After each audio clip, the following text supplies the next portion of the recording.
ঢাকায় শেষ হয়েছে ঢাকা স্টক এক্সচেঞ্জের লেনদেন।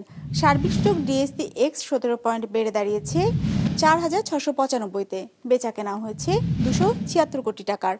লেনদেনে অংশ নেওয়া প্রতিষ্ঠানগুলোর মধ্যে দর বেড়েছে 220টির, কমেছে 104টির, আর অপরিবর্তিত আছে 77টির দর। এবার বাজার নিয়ে বিশ্লেষণ শুনবো ইনভেস্ট ইট অ্যাসেট ম্যানেজমেন্ট লিমিটেডের।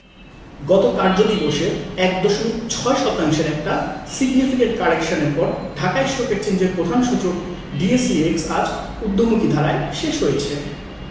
সেই সাথে ইন্ডেক্স আজ গত কার্যদিবসের তুলনায় 0.4% বৃদ্ধি পেয়ে 4,695 পয়েন্টে এসে পৌঁছেছে।